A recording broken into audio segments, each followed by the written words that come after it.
Go ahead, fire away. It's technically the first day of practice, but you guys have been working since June. So what's different about today? The fact that you guys are here, this has become probably the most anticlimactic thing. Back when I was in D2, they had you get the 4 hours a week, and that kind of changed things. Now with the summer, it's so different. You have so much time together. 8 hours a week for so 64 hours in June and July. Plus we've been going another 4 weeks. So you're almost 100 hours in at this point in terms of time spent together. But it is nice to I think you can be more consistent with your practices now.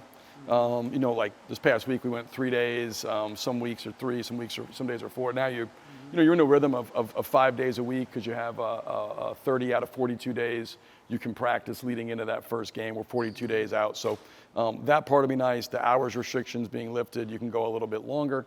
But the main thing is just the consistency of practice and now kind of the build up into that opening night. Since you count these things, you know how many plays you guys ran, how many shots were taken? We have it all. Yeah, we have all the data going back to June 2nd, so we know how many possessions we played and everybody's data going back. We're probably a little bit unique, and everybody does it different, but we play a lot in the summer. And a lot of our work, a lot of those 8 hours, a week, the hours we can spend on the court every day from June 2nd on that we're together, that we've actually practiced. We've gone up and down and played. So, the way we play, there's a, kind of a, as you guys know, what I mean, to play the way we do, there's kind of a telepathic, symphonic nature to it that requires a lot of repetitions, to get there, particularly when you have 10 new guys. So to play, to read each other, to be kind of, to have that level of cohesion, you can't just walk out and do it. We got to start in June and play through a lot of the mistakes. And hopefully it's something that we scale, is scalable as we go. And, is much better on September 22nd than it was on June 2nd. Hopefully it's way better on November 3rd than we are today. How big is that number? How many possessions? Possessions? I'd have to ask Fang. It's definitely I would say with the summer included. Oh yeah, you're probably close to 2,000. Possessions. I would say probably close to 2,000 possessions of stuff that we've charted. So we have data in every area, some, box score stats, some, like I said, very, esoteric stats, granular stats that are probably just for us. We chart everything. I don't share everything with the players, but we chart everything. So we share the numbers that I want to share, and the stuff we don't. If it fits the narrative I want, then we share it. If not, then we just bypass it. But we chart everything, and from everything that we think goes into winning, these guys have been charted going into, from June on, and it gives us a data point, but it also, is fluid. As we know, it goes. Just because something was doesn't mean it is. I know you got a lot of options and a lot of depth. But are you far enough along where you kind of know that if it gets to the end of the game and it's not Robbie, it's going to be Quentin? I mean, is he that special? It'll be interesting to see. I think, we're working on that now in terms of Quentin's certainly somebody that, one thing that we'll be able to do more now we haven't done a lot of is like how we're going to close. I think, we call it money time. We do it, here. We'll do it today for the first time, at the end of practice where we'll put, 3 or 4 minutes up and we'll play that scrimmage out with 3 or 4 minutes. And some days we do it with 1.5 minutes, 2 minutes, but anything under 4 minutes. And what we're trying to figure out there is critical offense, which is exactly how we're going to close. And Quentin's a guy that we're certainly looking at, Trey Green, how does that involve Robbie? Are we better off in ball screens? Are we better in split cuts? Where are the strength spots for these guys? And part of being a closer and being in that situation on the ball is not just the ability to make big shots, which is obviously a big part of it, but it's also the ability to create advantages and make great decisions, because it might not be you. There was a number of times last year, we closed a lot of times with Swope and Robbie, year before Conwell and Robbie. It's the ability of that guy who's the handler to make the right read, get off the ball at the appropriate time or take the big shot at the appropriate time. And we didn't have it wasn't in terms of the year, it wasn't exactly as I planned, but one thing I thought we really did a good job of, and that's credit to Isaiah and to Robbie, was we closed games well. And those guys made a ton of big shots down the stretch. So we're going to start evaluating. That's one thing we can start doing now that we couldn't do before is we played a lot, but we didn't play in a way of like, really time and score. We'll add time and score starting today to how we play. You talked about the mass quantity of stats you now have. What have generally speaking, the turnovers and forced turnovers looked like for the last few months? The forced turnovers have been pretty good. The turnovers have been, higher than we want. So it's a hard one because we're really trying to play aggressively defensively. I think, we were really good last year about not fouling. I think we were, I want to say like 12th in the country in foul rate, and free throw rate. But we were towards the bottom of the country in forcing turnovers. I would assume that those numbers will be significantly different this year. I think we'll foul more because we're going to be more aggressive, but we'll also force a lot more turnovers.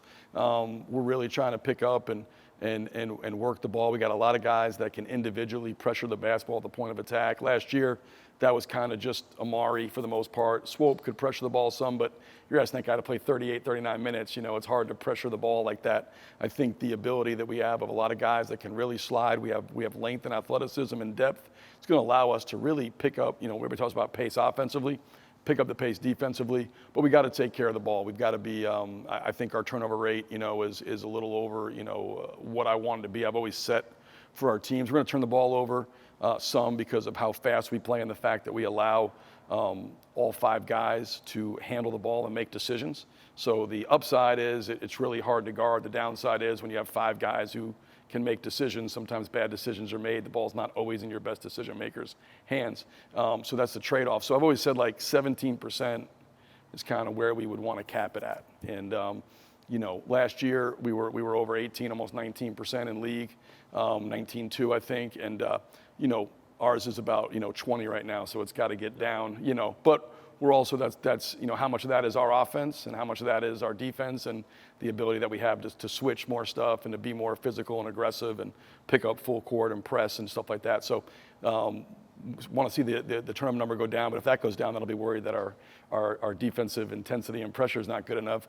So until we play outside competition, it's really a pretty incomplete answer. I know you're a big guy on self-improvement. I'm wondering this offseason, what coach or organization you picked up something from, or like what was the most illuminating part of your offseason in terms of growth as a basketball coach? Oh, that's a good one. There was a bunch of things. I did some like, I don't know if there's Zooms, but like different calls with some NBA teams where, and I had some weekly calls with a couple NBA and college coaches. I thought those were fantastic. I picked people, I really wanted to study, was able to connect with them. It's always, I looked at, from the NBA standpoint, those, and then friends of mine, it's always the same things. It's like, who are we really trying to study? What's next? One of the things that, in the NBA, the Pacers obviously play incredibly conceptually. So getting a chance to spend time and talk with those guys, was illuminating in terms of, how we play, how they play. There's a weekly call that a friend of mine that's the associate head coach with the Spurs puts on. There's a bunch of NBA head coaches and also college coaches on there. There's a ton, and you kind of go over questions like that. So there was a ton for me in terms of to get better at, to look at, and what we can do. And then for me, it was also talking to people that do play a lot of guys and do press more than we've done. If we're going to take advantage of our depth, then I'm going to have to sub differently and play a little bit differently from a defensive standpoint than what we've done my previous 17 years as head coach. And so that's going to be, people that are playing that way, and that I can kind of pick their brain and figure out, if we have the ability to get in a team's legs and to be a team that can wear you down, how much of that's real with all these media timeouts, and then what the best way they've gone to do it. It's something Mark Dagnall with the Thunder had taught with him a couple times this offseason about, the way they utilize their depth. Indiana, same thing, the way they utilize their depth. And so, and even at the college level. So it's been illuminating. It's certainly given me some ideas and thought-provoking. And, I still probably make a trip or two here to an NBA team in late September, early October to spend some time and probably a day or two to a couple different places. Where do you stand health-wise? My personal health's great. No. Good. How many minutes can you go out there? I'm in great health. Unbelievable. we're okay. The only right now, Cam Hudson, is out right now. He's dealing with a shoulder deal, and it's really just he and his family are kind of going through, the various options of how they want to handle it. It can be handled, non-surgically and there's non-surgical options, and then there is a surgery option as well, which would knock him out for a few months, probably most of the season. So really, how they want to go about that, I think they're getting some different opinions, and ultimately they'll make a decision. But he's the only one that's not been able to practice. Deion's been back here for about a week to 10 days, and knock on wood, everybody else has been pretty healthy. So obviously, want to keep that between now and November and moving forward. So I think we're due a run of good health. So we need to take advantage of it. Deion should be good by the start of the season. Yeah, he's practicing right now without restrictions. He's full go. So he's been full go here the last 10 days or so, and been able to do everything and no problems. You mentioned consistency. What needs to happen other than maybe consistency, over the next month and some change for you guys to start on time on November 3rd and start the season strong, where you might not be chasing later? Yeah, I think it's, the whole thing is about, trying to come in and kind of, it's like anything, that you want to achieve, you stack into it, right? I mean, you want to accomplish something, you got to kind of stack into it on a daily basis. And, it's like we talk about the guys, you build your muscles in practice, you flex your muscles in competition. So you can't flex what you didn't build. So November 3rd will be here soon, and we'll have a chance to go out and compete. But, we need to just make sure we're coming into work every day. We got to, with a new group, you got to build a level of cohesion. And that's a way where, everybody can play to their strengths in a way that's unified, though, and it's not like stunting or muting the other person with them. So how can we collectively put our strengths together to play at a really high level offensively and do the same thing defensively? I think it's just the daily work, kind of stripping away. You got to work at a championship standard. That's the deal. At this level, everybody's got the same amount of scholarships. Everybody's got coaches that are paid a lot of money to win games. Everybody's got the same opportunities. It's the teams that are most deliberate in their practice, the teams that are most dialed into what they need to do on a daily basis to build, the teams that maximize the 30 days of practice between now and have already maximized the summer. And we talked about the 96 hours we had prior to now on the court to be as ready as they can be today, and then take it today and move it forward. And then hopefully wherever we are on November 3rd, if we're doing it right, that's our base, because we want to continue to come in and then the competition gives us a chance to have a mirror reflect and gives us lessons that we can take, apply, learn, and grow, and then continue to dial in and build. But we got to continue to work to build some team chemistry. We got to continue to work, on the court and off the court. We got really good guys, but 10 new ones. So how quickly they can come together, how quickly our learning can outpace our lack of collective aggregate experience will be key for us to be ready on November 3rd. Did you look at any European stuff in the off season? I know you Yeah. look at NBA stuff. But Yeah, we always do. Yeah, always. And there's some, correlation. Some of the NBA stuff is European, but yeah, we're always looking at European stuff. And I've got a group chat with ZB and Fang, and they're always sending me, the latest European stuff. And I'm always looking at and then there's teams. I was on a call the other day with a couple of top coaches in Europe, that are over there in the EuroLeague stuff, and they're always so creative, with what they do, and and it's different because it's a different level. They have obviously great players when they have the athleticism, so their ability, as coaches, a lot of times they're so good with scheming and figuring out a way to kind of unlock guys, and they're so creative with their schemes that it's a lot to steal from and take from. So yeah, we've done Europe's been great, and I forgot one. I went to Alabama, did a clinic, and we were at a clinic, and there was a bunch of coaches there, but the highlight was probably they had. So I was in the front row because I got there. I was late from breakfast to get to the front. It was breakfast in the gym, but I was late getting in, so I sat in the front, and the guest speaker, one of them was Nick Saban, was there for like an hour and 20 minutes, and he was up and it was the only time no coaches were on their phones. Everybody was dialed in. Nobody was moving, so we got to listen to him, and it was pretty. That was a pretty cool 80 minutes to hear Coach Saban talk about leadership and coaching, and that was fantastic. But that Alabama clinic's a lot of fun.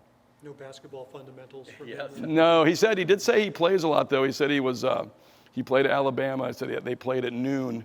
He did say that he won like 60 games in a row. He said though that he did say he was commissioner. He got to pick the teams. He got to make in-game trades if things weren't going well. And he called all fouls for both teams. Okay. So that seemed to be a pretty good deal if you could get that to have success.